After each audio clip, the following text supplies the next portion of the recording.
Jerusalém, a cidade mais sagrada do mundo, lugar onde convergem o cristianismo, o judaísmo e o islã, e onde os subterrâneos guardam os mistérios sobre o maior medo da humanidade, o Apocalipse.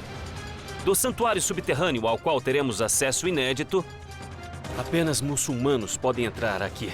Ao local de onde um profeta ascendeu ao céu, aos textos de um culto apocalíptico secreto escondido nessas cavernas do deserto. Eles fizeram um manual de guerra para a grande guerra deles. A revelação de uma surpreendente descoberta, a cidade subterrânea secreta. Seria a última fortaleza dos Cavaleiros Templários? Se estivesse cercado, seria uma operação militar. Aos túneis perdidos desta montanha remota, o local da batalha final entre Deus e o demônio, o Armagedon. Voltamos no tempo em cidades ocultas. O Apocalipse subterrâneo.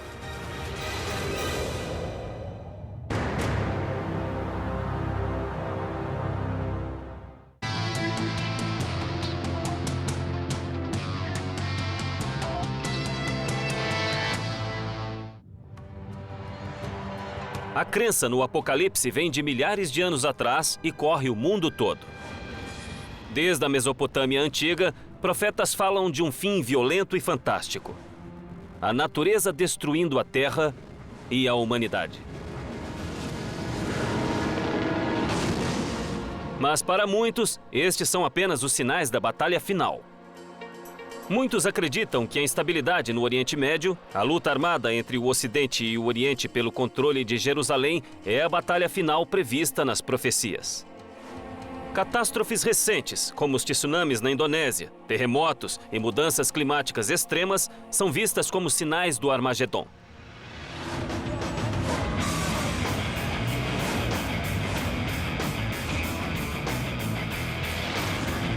Para bilhões ao redor do mundo, Jerusalém é o ponto zero do Apocalipse. O portal para o paraíso e para o inferno. Jerusalém significa lugar de paz, mas é talvez a cidade mais sangrenta que já existiu. Em 4.000 anos de existência, já foi destruída e reconstruída 17 vezes e comandada por pelo menos 25 povos diferentes. Cada povo achava ter o direito exclusivo sobre ela. Hoje em dia, há policiais armados por toda parte. A tensão não acabou. Muitos acreditam que o fim dos dias está mais próximo do que nunca, mas em uma cidade tão turbulenta quanto Jerusalém, as melhores pistas sobre o dia do juízo final estão num só lugar: no subterrâneo. No coração de Jerusalém, um lugar representa o final dos dias mais do que qualquer outro. Para entender o Apocalipse, temos de ir para a terra mais disputada de todo o mundo. Esta plataforma de 16.000 metros quadrados, na qual caminho, é o coração de Jerusalém, é a chave do Apocalipse. É o Monte do Templo, ou em árabe, Al-Haram Sharif. Uma das razões de o lugar ser importante para bilhões de pessoas no planeta é, uma pedra. Ela fica dentro deste belo e bem guardado prédio. É o local onde, de acordo com os muçulmanos, Maomé ascendeu ao paraíso. Para judeus e cristãos, também é o lugar onde Abraão sobreviveu ao teste de fé com Deus. Para as três religiões, aqui é o ponto zero. Filósofos judeus acreditam que a pedra lá dentro mantém o mundo de pé, que o mundo foi criado daquela pedra e, se for movida, será o caos. A Cúpula da Rocha é o prédio islâmico mais antigo do mundo, datado do ano 691. Mas, de acordo com a lenda, os grandes templos judaicos ficavam naquele mesmo local. A disputa pelo direito sobre a rocha ainda é motivo de debates acalorados. Hoje ela está sob a autoridade do Conselho Supremo Muçulmano, mas obtivemos uma rara permissão para entrar. Somos uma das poucas equipes de televisão não muçulmanas a entrar no local.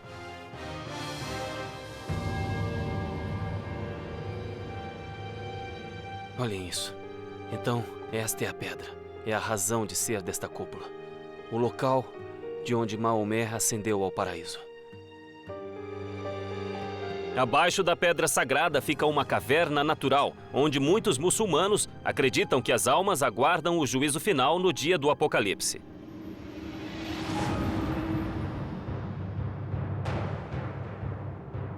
Apenas muçulmanos podem entrar neste lugar. É uma oportunidade para entrar debaixo da rocha. Esta é a caverna do profeta Maomé. É um dos locais mais sagrados de todo o Islã. De acordo com a tradição judaica, a rocha acima foi a primeira parte da terra criada por Deus. E a caverna abaixo era chamada de Poço das Almas. Mas esta caverna também tem um lado obscuro. Dizem que se as águas do caos que correm por baixo dela forem liberadas, o mundo será destruído.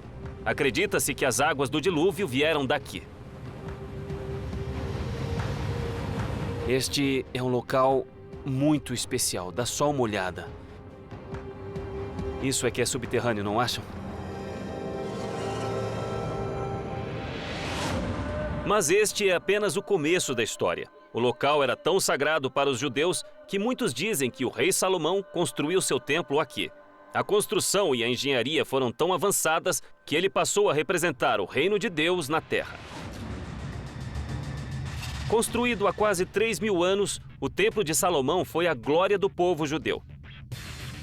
Para eles, era o palácio de Deus na terra. Com 27 metros de largura e 55 de comprimento, ocupava uma área de 148 mil metros quadrados, no mesmo local onde hoje se encontra a Cúpula da Rocha. O rei Salomão construiu o templo para durar até o fim dos tempos, para que guardasse o maior tesouro do mundo, a Arca da Aliança. O baú sagrado que guardaria as placas originais com os 10 mandamentos, a palavra de Deus. As paredes gigantescas tinham de ser feitas da rocha mais dura que houvesse.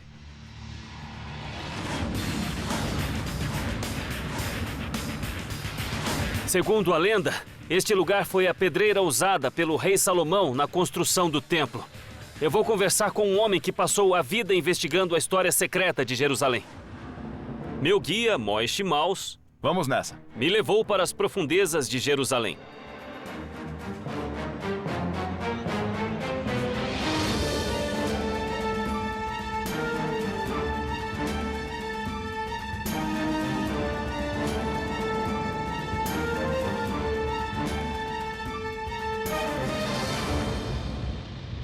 Olha só isso. Demais. É enorme. É mesmo. Tem 9.000 metros quadrados. É a maior caverna artificial do país. Você acaba de sair da rua movimentada e entra nesta caverna enorme no meio da cidade. Estamos a que profundidade? 40 ou 50 metros. A mais de 30 metros do nível da rua. Isso, mais de 30 metros. No ponto mais distante, esta pedreira chega a 300 metros de profundidade. É um vasto sistema de túneis e cavernas que se espalha por debaixo do centro de Jerusalém, sob lojas, casas e ruas movimentadas. O fato de a cidade moderna jamais ter afundado sobre esta vasta caverna é uma prova da força da rocha. Os engenheiros judeus contavam com isso ao construir seu único templo para Deus.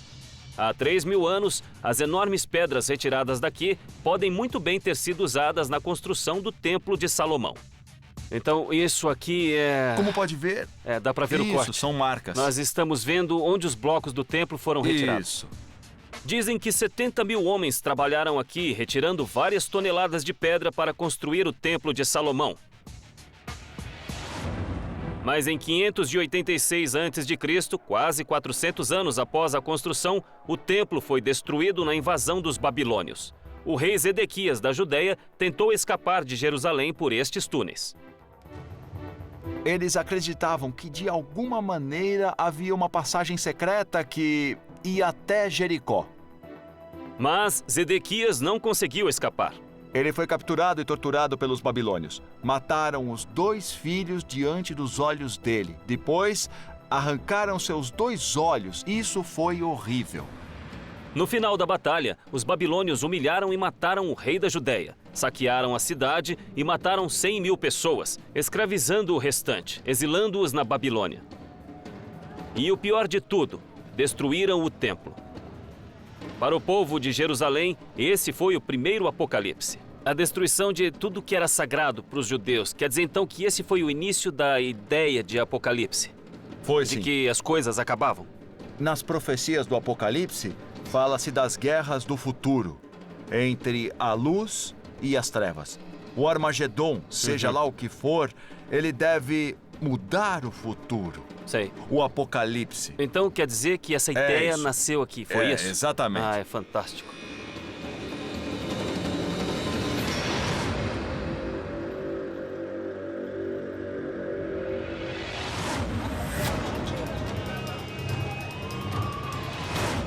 A seguir, em cavernas desertas, criptografias de uma seita secreta revelam uma profecia apocalíptica. Eles fizeram um manual de guerra, a grande guerra deles. E mais adiante, Tome cuidado. nossas câmeras estão ligadas enquanto o esconderijo dos Cavaleiros Templários é revelado. Dá pra ver bem ali.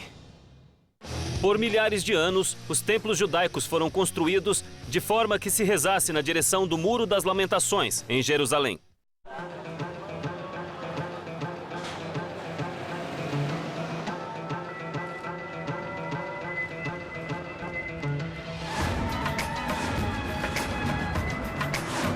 Nos arredores de Jerusalém, o mundo parece desaparecer em quilômetros e quilômetros de deserto.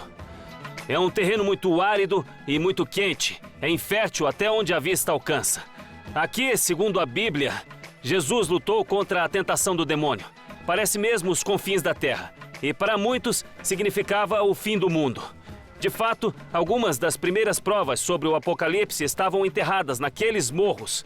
Os textos antigos de uma seita apocalíptica que produziram a maior descoberta arqueológica dos nossos tempos, os pergaminhos do Mar Morto. A menos de 1 hora de carro de Jerusalém, o Mar Morto jaz entre Israel e a Jordânia.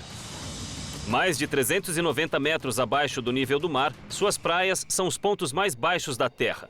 500 anos depois de os judeus sofrerem o primeiro apocalipse com a destruição do templo do rei Salomão, uma seita puritana chamada Essênios partiu para esta terra insólita para iniciar uma nova civilização e se preparar para a última batalha contra as forças do mal.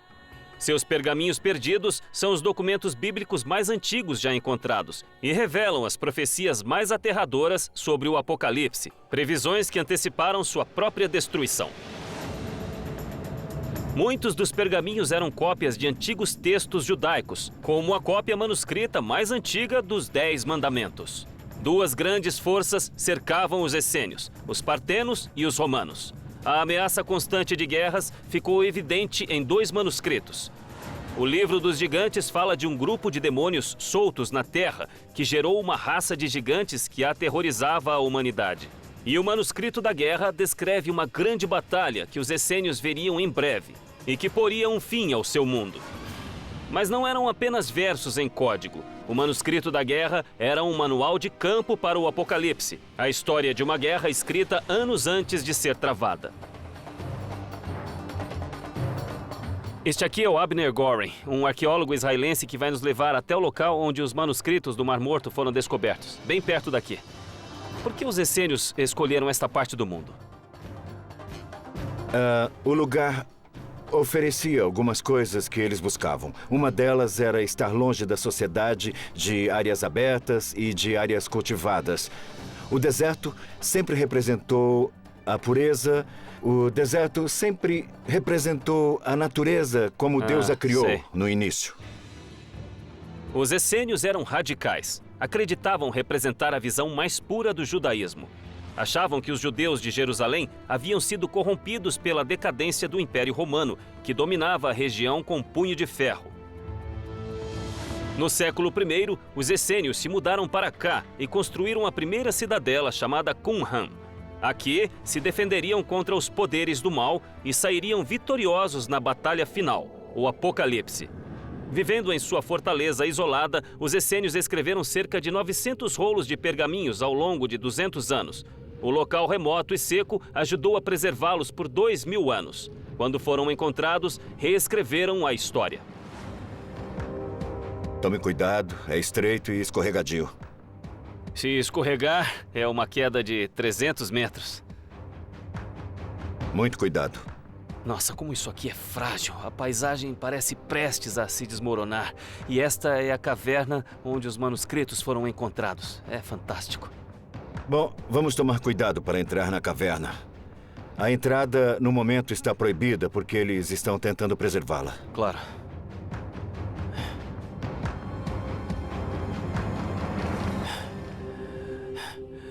Vocês precisam entender que é um privilégio estar aqui. Vejam como as cavernas são frágeis. Estão se esfarelando. Daqui a pouquíssimo tempo, essas cavernas desaparecerão. Nós seremos a última geração a explorá-las.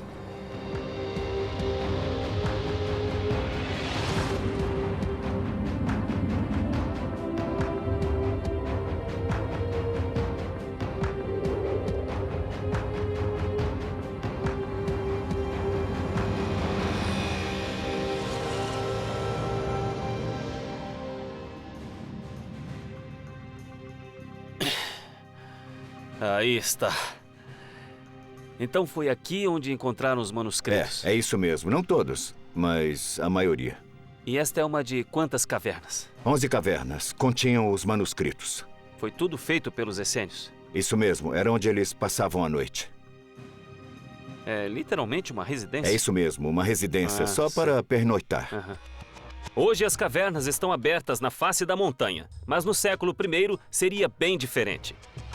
Há 2000 anos, estes cânions e penhascos continham uma rede de trilhas e cavernas. O lugar perfeito para aguardar a batalha iminente e para esconder os manuscritos sagrados. Nestes 2000 anos, a erosão tornou as trilhas e cavernas perigosas e de difícil acesso. Muitas dessas cavernas são ou foram conectadas no passado. Olha só isso. Esta trilha já foi uma passagem que acabou desabando. Então, é muito... Para se preparar para o inevitável apocalipse, esta comunidade estudava um texto bastante violento, o Pergaminho da Guerra. Este manuscrito descrevia a grande batalha contra os Filhos da Escuridão. A guerra duraria mais de 35 anos e seria travada contra mais de 10 tribos e contra praticamente todos os grandes impérios conhecidos. Ele incluía preparações específicas, de rituais de sacrifício a formações militares e táticas. Eles fizeram um manual de guerra para a grande guerra deles. Como organizar o exército, como lutar, armaduras e coisas assim. Coisas específicas sobre regimentos e como montar um exército. Tudo foi escrito em pergaminhos e foi encontrado nestas cavernas. Isso mesmo. No ano 68, depois de séculos de preparação, os essênios finalmente travaram a batalha prevista no pergaminho. Por toda a Judéia, os judeus se revoltaram contra a opressão romana e os essênios se juntaram a eles quando o exército romano atacou Qumran. O apocalipse estava próximo, mas antes da batalha mortal, eles fizeram algo que mudaria o mundo para sempre. Quando os romanos chegaram e destruíram tudo, eles esconderam o que havia de mais valioso, que eram os manuscritos. É mesmo? E certamente foram escondidos em vasos feitos especialmente para eles. Por quase 2000 anos, os manuscritos permaneceram escondidos nestas cavernas, esquecidos pelo mundo. Até que um dia, em 1947, um jovem pastor encontrou a caverna e fez a maior descoberta arqueológica do nosso tempo. Quando os especialistas investigaram, mais manuscritos foram encontrados em cavernas vizinhas. Aqui estamos. Demais. Esta é outra grande caverna onde 31 pergaminhos foram encontrados. É?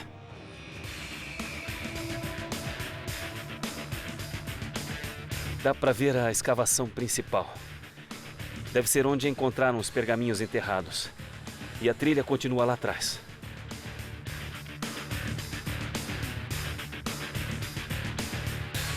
Imagine estar sendo atacado. Os essênios trazem os manuscritos para esconder nestas câmaras. Eles têm a expectativa de poder voltar para apanhá-los. Mas não voltam, eles perdem a batalha. São destroçados pelos romanos. E, como resultado, os pergaminhos permanecem escondidos por 2000 anos. Os essênios morrem. E os pergaminhos continuam no subterrâneo, dentro destas cavernas. E com eles, a visão do apocalipse.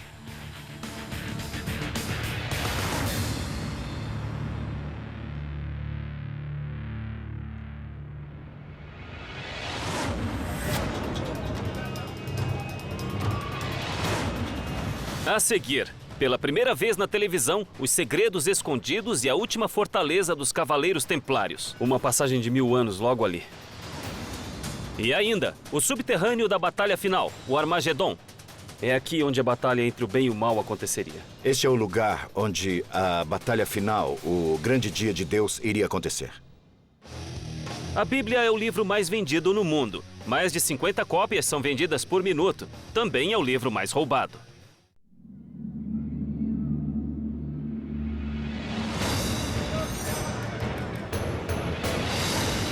Estou cerca de 3 horas ao norte de Jerusalém, numa das cidades mais antigas do mundo, Acco. O que torna esta cidade única é o fato de ter sido construída para cima e não para fora. Debaixo deste mercado e debaixo de toda a cidade, existe um mundo subterrâneo construído há cerca de 1000 anos. Foi palco de horríveis massacres, linha de frente de uma guerra santa avassaladora. Os arqueólogos dizem que menos de 10% deste mundo foi escavado. Mas o que já foi encontrado pode guardar segredos dos Cavaleiros Templários, das Grandes Cruzadas e do porquê deste lugar ter quase chegado ao fim.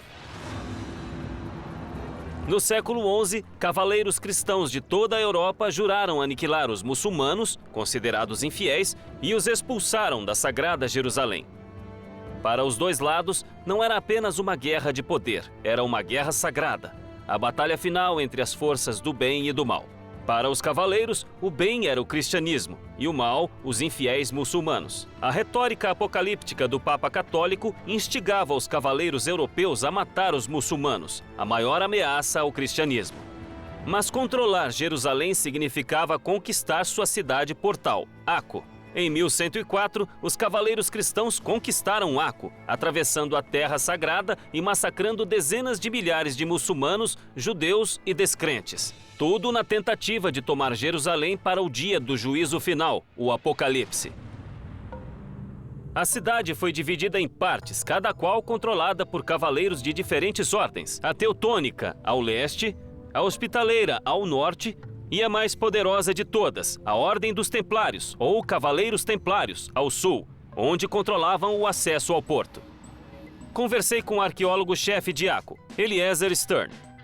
Então esta é a cidade debaixo da cidade? Isso mesmo, é a cidade das Cruzadas, dos séculos XII e XIII. Estamos na cidade otomana, construída nos 200 anos finais. Acco prosperou sob o domínio dos cruzados por quase 200 anos. Mas o cristianismo e o Islã estavam prestes a se enfrentar mais uma vez. E a cidade das Cruzadas se perderia para sempre. Até agora.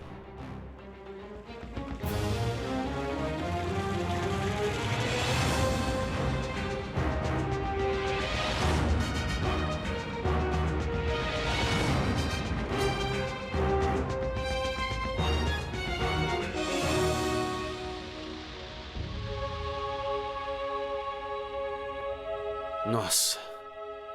Esta é a sala de jantar dos cavaleiros da Ordem Militar. Eles passavam aqui diariamente. Mais de 500 pessoas. Há 900 anos, este salão estaria repleto de cruzados com apenas uma coisa em mente: tomar Jerusalém dos infiéis. Poucos imaginavam o massacre que estava por vir. Na batalha onde o Islã triunfou sobre o cristianismo, enterrando os cruzados e sua maior fortaleza a 12 metros da superfície. Tudo aconteceu na virada do século XIV, quando guerreiros escravos egípcios, conhecidos como mamelucos, invadiram a cidade sagrada. Depois de uma longa batalha, eles mataram cada cavaleiro encontrado e destruíram a cidade para que ninguém retornasse. Deu certo. Os cavaleiros cristãos sumiram da terra sagrada para sempre. A cidade que vemos hoje foi construída 2 séculos depois pelos turcos otomanos por cima das ruínas. Ali é o nível da rua. Eles encontraram este salão repleto de entulho, praticamente soterrado. Eles removeram tudo e encontraram o que estamos vendo aqui: arcos e pilares enormes. Estava tudo intacto. É fantástico que o salão tenha durado tanto tempo. E esta imensidão vazia era algo que os poderosos cavaleiros jamais teriam imaginado. Este salão era usado por uma ordem chamada Hospitaleira. A ordem prestava cuidados médicos aos peregrinos a caminho de Jerusalém, mas com a batalha pela Terra Sagrada, ela se juntou à luta. Mas este salão é apenas o começo. A fortaleza subterrânea ocupa quase 8 quilômetros quadrados e passa por baixo de toda a cidade. Olha só, vai nas duas direções, para os dois lados. De túneis de esgoto e latrinas, as salas de reuniões subterrâneas. Olha esse lugar, olha só isso, é inacreditável. Túneis militares secretos. Se estivesse sendo atacado, haveria uma operação militar por aqui, movimentando suprimentos e soldados. Tudo neste sistema está em perfeito estado, sustentando toda a cidade acima. Estamos cerca de 13 metros abaixo das ruas modernas, quase 4 metros abaixo dos cruzados. E isto é o que segura todo o peso. Entramos na área dos hospitaleiros. Depois dos alojamentos e salas de reunião, está um dos túneis mais estratégicos de todo o complexo. Para que usavam este túnel? É uma passagem secreta e estratégica que conecta a área dos Templários até o porto. Os Templários eram conhecidos como os maiores protetores do mundo cristão, uma ordem militar secreta que matava em nome de Cristo. Eram chamados de primeiros monges guerreiros do mundo ocidental. E eu estava de pé no centro nervoso deles. Acima podemos ver um salão da Ordem dos Templários. Este é o subterrâneo da cidade otomana. Sim, entendi. E isto é o resquício da cidade dos Cruzados. E este é o subterrâneo da cidade dos Cruzados. Estamos 3 camadas abaixo. Isso mesmo. Muito bem, entendi. E por que construíram este túnel? Para que era usado? Os Templários foram os primeiros banqueiros da Europa. Eles pegavam muito dinheiro dos peregrinos e não era seguro carregar tanto dinheiro no século XIII. Eles ficavam com o dinheiro dos peregrinos para guardar. Isso. Mas também tinha um valor estratégico, certo? Claro, eles eram cavaleiros de uma ordem militar. Sei. Para movimentar seus cavaleiros, cavalos, armas e o que mais fosse preciso, eles precisavam de uma passagem. Tudo passava por aqui. Nestes túneis secretos, os cavaleiros templários e de outras ordens lutaram para proteger a Terra Sagrada de ataques de todos os lados. Afinal, se perdessem Akko para os muçulmanos, perderiam o reino de Deus. E foi exatamente o que aconteceu no século XIV, quando surgiu o poderoso exército de mamelucos. Até hoje, os arqueólogos descobriram apenas 10% desta cidade cristã. Ninguém sabe o que ainda pode ser descoberto sobre os misteriosos cavaleiros templários. Enquanto nossas câmeras rodavam, Eliezer nos avisou sobre uma nova descoberta perto dali. Pela primeira vez na televisão, veremos uma passagem recém-descoberta, levando até o nível dos cruzados em Akko. Acontece que este prédio foi comprado por particulares e toda vez que isto acontece em Akko, os arqueólogos precisam verificar se há algo por baixo, e é claro que há algo por baixo de tudo aqui nesta cidade. Eles têm que averiguar e vamos descer com eles. Este sítio arqueológico foi descoberto recentemente.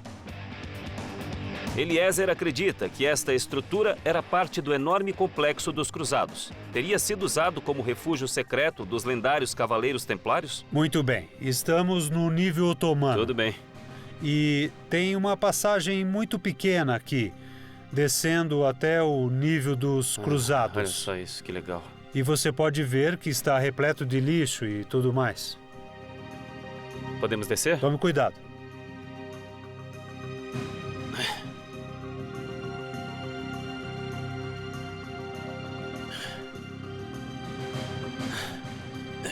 Que legal. Cuidado, hein? Tem muito lixo aí. O lugar estava perdido há quase 900 anos. É uma grande descoberta. E aqui começa a grande caça ao tesouro. Nós estamos 3 metros acima do nível do piso da sala. Só dá para ver o topo da entrada. Vamos dar uma olhada. Só quero ver se a gente consegue dar uma olhada. A estrutura atrás desta pequena abertura foi abandonada há quase 1000 anos. Estas pedras eram tudo o que nos separava de um túnel do tempo construído nos dias mais sangrentos da história. Viu? Tem outra sala ali atrás. É, dá pra ver a outra sala. Tá legal, agora é pra valer. Está bem. Está se sentindo como Indiana Jones? É o próprio. Muito bem. Vamos parar por aqui. Pode acontecer um acidente, uma pedra pode se soltar. Eu não vou poder entrar? Não, é perigoso demais. Mover uma pedra pode causar o desmoronamento da cidade acima sobre o que está por baixo. Eliezer e as autoridades não permitiram nossa entrada enquanto a área não estivesse segura. Mas este breve vislumbre do passado, apenas mais um dos segredos de Akko, ainda permanece enterrado no subterrâneo. Ainda há de 3 a 4 metros abaixo de nós e uma outra sala, uma outra passagem. A cidade toda é assim. Uma passagem de 1000 anos bem aqui. Se conseguirmos passar, salões como este podem ser a única esperança de descobrir os mistérios do Armagedon que aconteceu aqui quando o Islã acabou com o reinado cristão na Terra Sagrada, enterrando-o para sempre.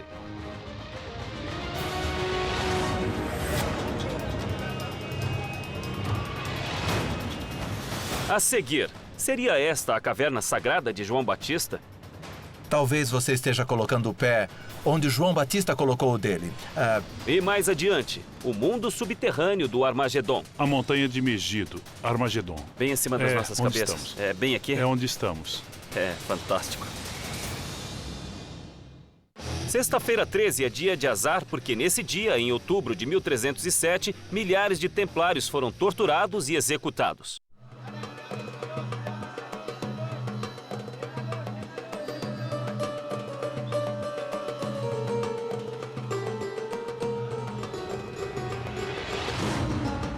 Quando os judeus voltaram do exílio na Babilônia, bem antes de Cristo, eles queriam apenas um mundo melhor. Mas logo Roma passou a dominar esta área e também os judeus com punhos de ferro. Então a ideia de um Messias, alguém que os salvasse, foi disseminada rapidamente. Houve até o surgimento de algumas seitas radicais. Pregadores como João Batista começaram a disseminar a necessidade da purificação da alma, purificar o espírito e preparar para o grande dia.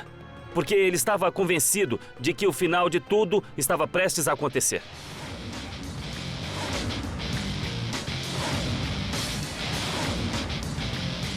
Eu conversei com o arqueólogo Shimon Gibson na igreja de São João Batista, na cidade de En Karen, a terra natal de um lendário pregador.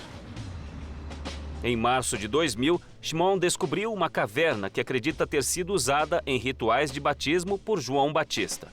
O pregador foi contemporâneo e talvez até parente de Jesus Cristo. Pode ser um dos únicos artefatos deixados por essa figura-chave do Novo Testamento e uma das maiores descobertas da nossa era. Mas ela é polêmica e muito debatida por estudiosos. Shimon acredita que a caverna guarda um segredo do ritual de batismo de João Batista e do dia do juízo final.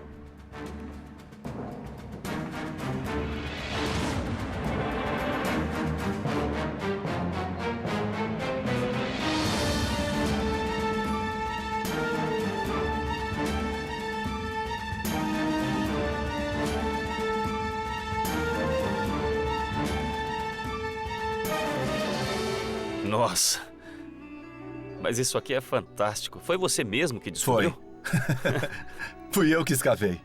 Deve ser incrível para você. Quando chegamos nesta caverna, não dava para ficar de pé aqui. Tinha de ir rastejando até lá em cima. Poxa. O piso estava muito alto.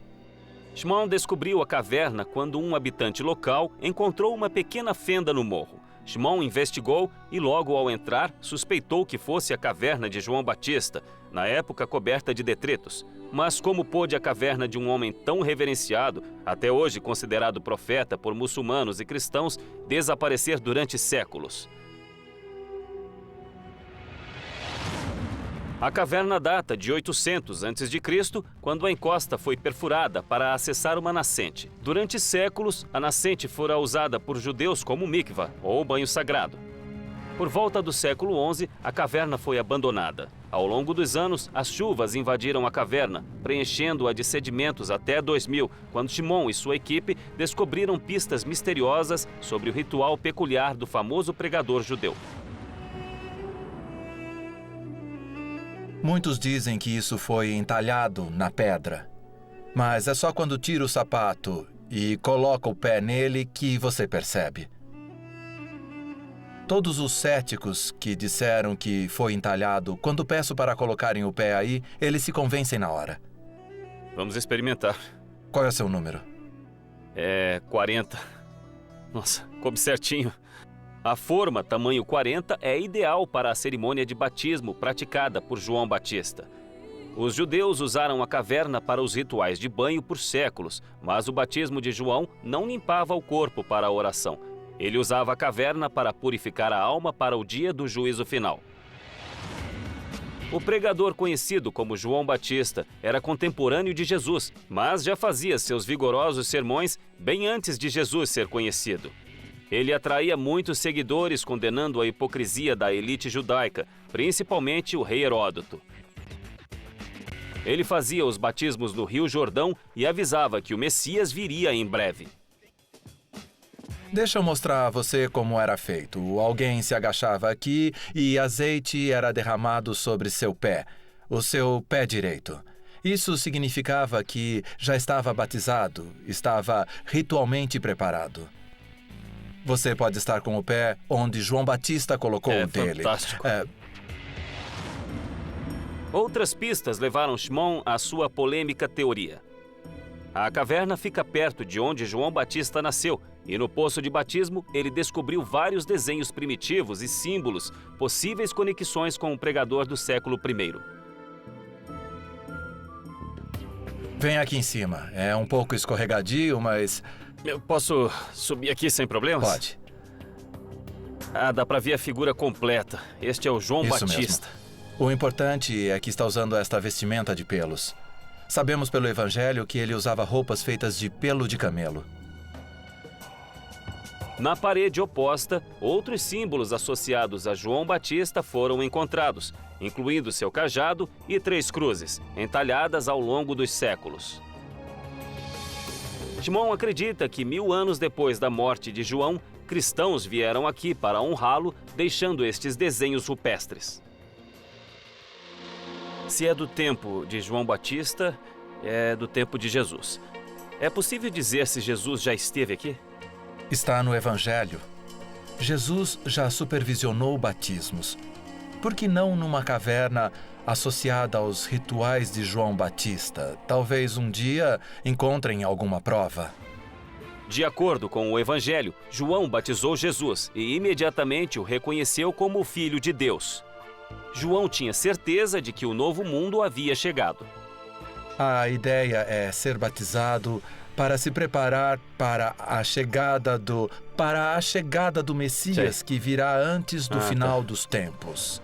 Mas, logo após batizar Jesus, João foi preso por condenar Heródoto. Meses depois, teve a cabeça decepada em público.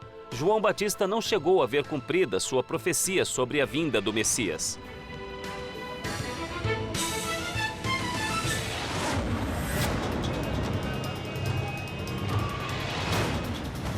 A seguir, a profecia no livro do Apocalipse e o local da batalha final entre o bem e o mal.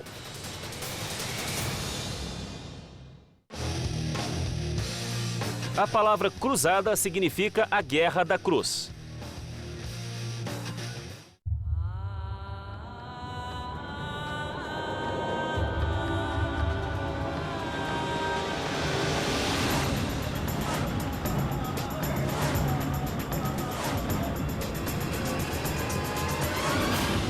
Fale a palavra Armagedon e todos pensam em fogo, terremotos, enchentes, ou seja, a destruição completa da Terra. É onde Jesus e Satã lutam na batalha entre o bem e o mal. Mas não é apenas uma visão fantasiosa, é um lugar real, chamado Megido. Localizada a 110 quilômetros de Jerusalém, com vista para o Vale de Jezreel, Megido lembra pouco a cidade-estado que já foi. Debaixo deste morro estão 26 camadas de cidades antigas. resultado de 4.000 anos de desastres naturais e batalhas sangrentas que inspiraram um cristão fora da lei a escrever uma profecia aterradora chamada Livro do Apocalipse. Oi, Steve. O guia local, Steve Langford, decifrou o passado violento de Megido e sua terrível conexão com o Armagedon. Há quase 4 milênios, a grande cidade de Canaã dominava uma importante rota de comércio entre o Egito e a Mesopotâmia.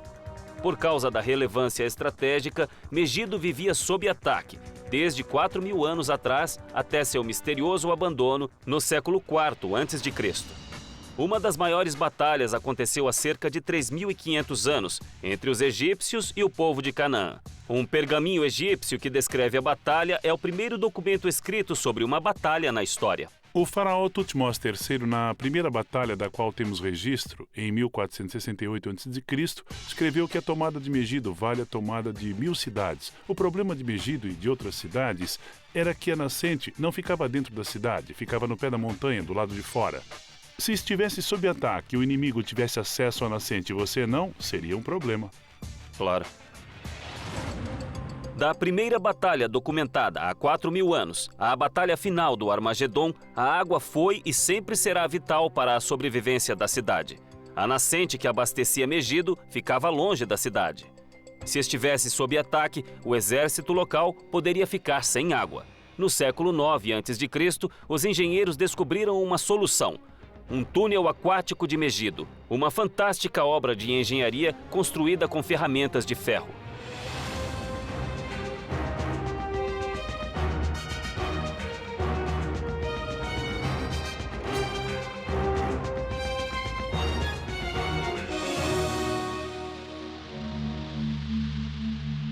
Então, esta é a escavação original.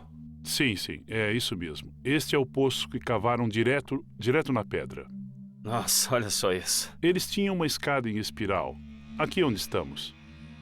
Então eles cavaram este buraco com as mãos, praticamente, com ferramentas manuais?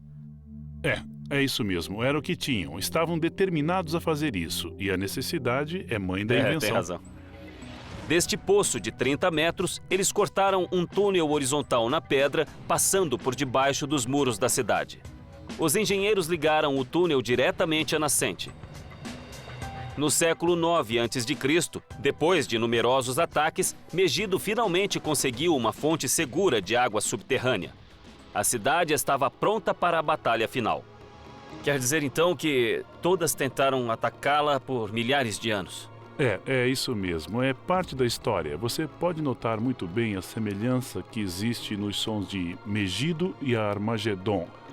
Ar significa montanha, Magedon seria Megido, a montanha de Megido. Megido é mencionada no livro do Apocalipse como o local do fim do mundo, ou Armagedon. Está em Apocalipse, capítulo 16. Vi sair da boca do dragão e da boca da besta e da boca do falso profeta 3 espíritos imundos semelhantes a rãs. E se dirigem para os reis da terra a fim de reuni-los para a batalha do grande dia do Deus Todo-Poderoso. E os reuniram no lugar que em hebraico se chama Armagedon. E é aqui onde a batalha entre o bem e o mal acontecerá. Mas por que Megido? Por conta da longa história de grandes guerras, o nome Megido foi sinônimo de grande guerra, como hoje são Antietam, Normandia e Iwo Jima. Também pode ser associada a uma invasão no ano 70, quando o exército romano ali se agrupou antes de saquear Jerusalém. Também há evidências de que João, o evangelista, autor do livro do Apocalipse, não previa uma batalha antiga. No capítulo 9, ele diz que o número dos exércitos da cavalaria era de 200 milhões. Com o crescimento da população mundial, é cada vez mais possível que uma coalizão de países reúna um exército desse porte, algo impensável há 100 anos.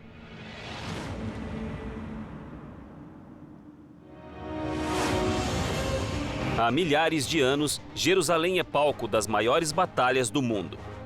No subterrâneo da Terra Sagrada, há outros mistérios sobre o juízo final a serem descobertos. Mas a luta entre o Ocidente e o Oriente também está por um fio. Talvez os desastres naturais que sacudiram o planeta sirvam como sinais do fim iminente. muitos aguardam ansiosos pelo dia mais temido desde o início da civilização: o Apocalipse.